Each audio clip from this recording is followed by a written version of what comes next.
BMC के अंदर तकरीबन मेडिसिन सप्लाई का 120 करोड़ रुपए आउटस्टैंडिंग है और 120 करोड़ रुपए जो है वो उसमें विजिलेंस के पास तकरीबन 100 करोड़ रुपए आउटस्टैंडिंग है, जो कि वो हर एक रेट कॉन्ट्रैक्टर से जो बीएमसी हम बीएमसी को सप्लाई करते हैं मेडिसिन, तो हम सभी का जो है 10% अमाउंट वो साइड में रखते हैं और आफ्टर जो है कंप्लीशन या मीनवाइल जो है टेंडर के दौरान वो चेक करते हैं कुछ डिस्क्रिपेंसीज तो नहीं है या फिर इसके अंदर कुछ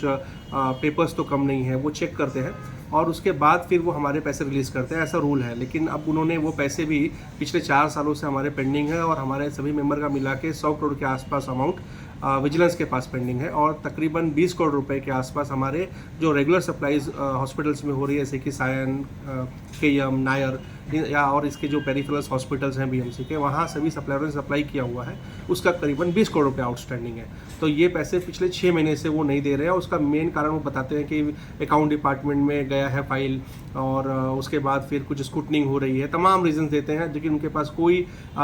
ठोस कोई कारण नहीं होता है, सिर्फ वो बस दिन पे दिन लेते जा रहे हैं और हमारे सभी लोगों के पैसे जो है वो आउटस्टैंडिंग करके रखा हुआ है और इसके वजह से ये इफेक्ट हो रहा है कि हमारे सभी जो सप्लायर्स हैं उनके पास और पैसे नहीं है कि वो मेडिसिन सप्लाई कर पाए, क्योंकि उनको परचेस करने के लिए या बाकी चीज़ों के लिए उनको फंड की नीड्स होती है। तो ऐसे कोई भी पैसे उनके पास नहीं है अब फर्दर उनको कि वो और मेडिसिन खरीदें और बीएमसी को सप्लाई करें। तो ये एक पूरा चेन जो है वो डिस्टर्ब हो चुका है। तो मैं अभी हमारे मेंबर्स का जो मीटिंग हुआ उसमें ये डिसाइड हुआ कि अब हमारे पास और फर्दर फंड्स नहीं है कि हम और बीएमसी को सप्लाई कर पाएँ या हम फर्दर कर पाएँ। तो हमारी बहुत दिल से इच्छा नहीं है कि हम सप्लाई बंद करें, लेकिन मजबूरी है कि हमारे पास लोगों के पास पैसे नहीं है कि हम बीएमसी को फर्दर मेडिसिन दे सकें। इसीलिए हम लोगों ने डिसाइड किया है कि अब हम आगे से सप्लाई जो है वो 13 तारीख के बाद हम बंद करेंगे और